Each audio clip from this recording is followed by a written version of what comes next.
Halo guys, balik lagi bareng gue Ali di channel Sokat Story. Di video kali ini gue akan membahas pengertian atau arti pemimpin dari beberapa julukan atau sebutan ya guys. Kayak contohnya misalkan kaisar gitu kan, artinya apa, segala macam, dan apa sistem atau ideologi yang mereka anut kayak gitu. Yang pertama adalah khalifah nih. Arti khalifah sendiri adalah pemimpin di muka bumi maksudnya ini. Khalifah sendiri berarti pemimpin di muka bumi yang menggunakan sistem atau aturan yang ada di Al-Quran dan juga hadis Nabi Shallallahu Alaihi Wasallam. Cakupannya juga lebih luas ya geng, bisa satu benua bahkan lebih kayak gitu ya.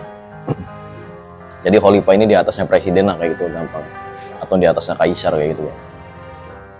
Dan khalifah sendiri biasanya diisi atau orang-orang yang menjabat sebagai khalifah sendiri tidak harus orang yang dekat dengan orang sebelumnya kayak gitu kan. Jadi seorang khalifah dipilih atas kemauan banyak orang Islam plus mempunyai akhlak atau budi pekerti yang baik kayak gitu kan. Terutama orang yang menjalankan atau mengamalkan Al-Quran dan juga hadis kayak gitu kan. Jadi bahasa gampangnya misalkan khalifah sebelumnya nih dekat dengan orang-orang tertentu gitu kan. Nah orang-orang yang dekat dengan khalifah itu gak mesti juga akan menjadi khalifah selanjutnya kayak gitu kan. Karena kan diambilnya atau dilihatnya itu tolak ukurnya maksud gue ya.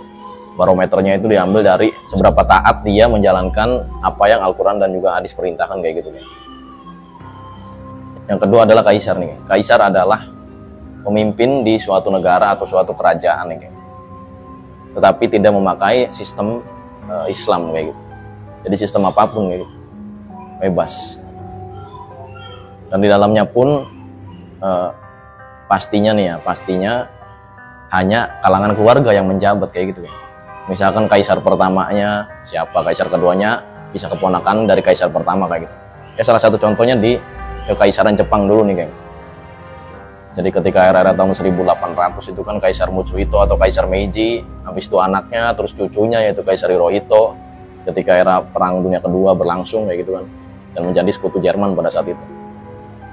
Atau contoh lainnya adalah Korea nih geng, semenanjung Korut maksud gue ya, Korea Utara ketika sudah terpecah dengan Korea Selatan kayak gitu.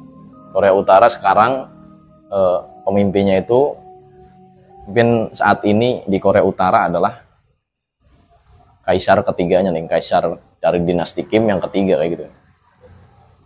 Jadi bahasa gampangnya Kim ketiga lah. Kan kalau Kim pertama itu kan Kim Il Sung, Kim Jong Il, nah sekarang Kim Jong Un.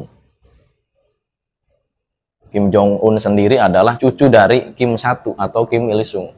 Kim Il Sung sendiri adalah bapak dari Kim 2 yaitu Kim Jong Il. Dan Kim Jong Il sendiri adalah bapak dari Kim Jong-un yang sekarang menjabat kayak gitu kan. Yang selalu pamer-pamer rudal balistik kayak gitu kan. Yang ketiga adalah Fahrur nih geng. Fahrur sendiri dipakai ketika era perang dunia kedua dan ketika era-era sebelumnya nih geng. Cuman sebelumnya itu dipakai oleh bangsa Romawi geng. Ketika era-era tahun 1300-an sampai tahun 1300-an sampai tahun 1500-an geng. Dan habis itu nggak dipakai lagi, terus dipakai lagi di Jerman tuh. Ketika tahun 1930 sampai 1945. Arti dari Fahrur sendiri apa? Fahrur adalah pembimbing atau pemimpin atau bisa dibilang presiden kayak gitulah. Dan aturannya dari mana? Aturannya adalah ya tentunya membuat sendiri lah. Bebas yang nggak tergantung orangnya. Ya misalkan orang yang terlalu ultranasionalis ketika PD2 seperti si kumbis kotak ini ya jatuhnya pengikutnya pasti ultranasionalis kayak gitu. Dan dia pun mempunyai salam penghormatan yang beda nih geng. Beda dengan negara-negara lain atau pemimpin-pemimpin dari negara lain gitu kan. Yang biasanya pemimpin dan juga bawahannya itu papasan, kebanyakan di antara mereka itu hormat gitu kan, hormat biasa kayak gitu. Kayak hormatnya pasukan kayak gitu. Nah, tapi dia memiliki cara sendiri seperti yang ada di samping kanan gue nih kayak gini fotonya. Istilah pemimpin yang keempat adalah Khan. Khan sendiri berarti pemimpin yang agung atau bisa dibilang raja lah kayak gitu ya. Salah satu contohnya adalah Genghis Khan. Jadi Genghis Khan itu namanya bukan Genghis Khan, bukan kayak gitu ya. Tapi namanya Genghis, nah di belakangnya ada Khan kayak gitu. Kenapa ada Khan ya? Karena kan dia pemimpinnya atau rajanya pada saat itu. Dan Khan sendiri biasanya memimpin teritorialnya maksud gue ya, memimpin banyak wilayah kayak gitu kan. Ya mirip-mirip kayak presiden lah kayak gitu kan, presiden atau kaisar kayak gitu. Jadi misalkan satu benua atau bahkan dua benua, tiga benua. Karena pada saat itu pun Genghis Khan nih, selaku pemimpin bangsa Mongol nih geng, berhasil menaklukkan beberapa wilayah, gila kan. Bahkan 3 benua takluk sama dia geng. Benua Eropa tuh, cuman nggak semua sih benua Eropa juga. Benua Eropa Timur maksud gue ya. Benua Eropa Timur, terus Asia, sama sebagian Timur Tengah nih geng, atau Afrika gitulah. Dan dia pun menjadi kekaisaran atau kerajaan yang tercepat nih geng, menaklukkan beberapa benua dalam beberapa dekade saja, kayak gitu, gila. Bahkan pada saat itu ketika Genghis Khan menyerbu Timur Tengah nih geng, khususnya negara Mesir. Negara Mesir itu rata dengan tanah, gila kan, saking bengisnya dia. Pokoknya di situ nggak ada bangunan atau rumah yang berdiri kayak gini tegak, nggak ada geng. Dihancurin semua, diratain semua tuh. Dan ada beberapa rumor yang beredar, mereka juga menghancurkan perpustakaan terbesar nih geng di Timur Tengah pada saat itu. Yang mana pada saat itu isinya nih geng, isi buku di perpustakaan tersebut adalah menjadi cikal bakal penemuan di masa sekarang kayak gitu geng. Kayak misalkan menemuin lampu gitu kan. Jadi ada ilmu cara bikin lampu tuh di situ tuh. Terus juga ada penemuan mesin gitu kan, ada juga di situ. Nah, sebelum dihanyutkan ke laut, mereka itu mencatat dulu nih atau mengkopi ilmu-ilmu atau teori-teori yang ada di buku tersebut gitu kan. Habis itu bukunya mereka tenggelami nih ke laut, bahkan lautnya itu sampai hitam geng. Cuman di sini gua pribadi masih memperdalam rumor tersebut ya geng ya. Jadi jangan ditelan mentah-mentah juga. Selanjutnya adalah pengertian sultan. Sultan sendiri berarti pemimpin ya geng, pemimpin atau penguasa kayak gitu geng. Dimana sang sultan sendiri pastinya menerapkan syariat-syariat Islam atau ideologi Islam di dalamnya kayak gitu ya. Jadi yang bukan atau yang nggak make gitu kan, yang nggak make syariat Islam itu bukan sultan kayak gitu kan. Bahkan gue juga menemukan kata sultan ini di beberapa ayat, cuman gue lupa ya. Artinya penguasa sih kayak gitu, atau kekuasaan lah kayak gitu. Nah, kenapa harus orang yang menerapkan syariat Islam yang bisa disebut sultan? Ya karena emang kayak gitu kan. Pengertiannya kan seperti itu. Seorang penguasa yang menjadikan syariat Islam itu ideologi negara mereka kayak gitu, atau undang-undang negara mereka kayak gitu.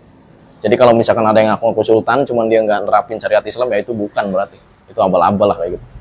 Seperti sultan ketika era-era kekaisaran atau kesultanan Turki Ottoman ya kan.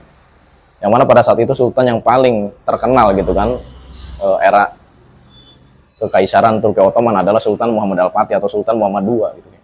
Yang mana beliau ini berhasil menaklukkan benteng terkuat di bumi, yaitu benteng Konstantinopel.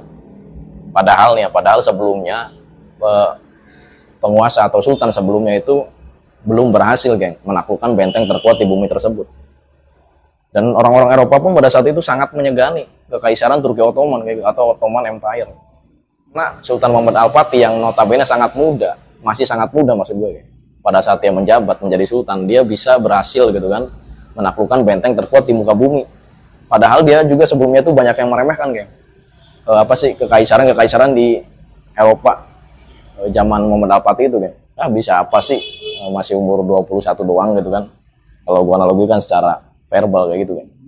Tetapi Muhammad Al-Fatih menepis itu dengan bisa menaklukkan gitu kan, atau berhasilnya dia menaklukkan benteng Konstantinopel tersebut geng.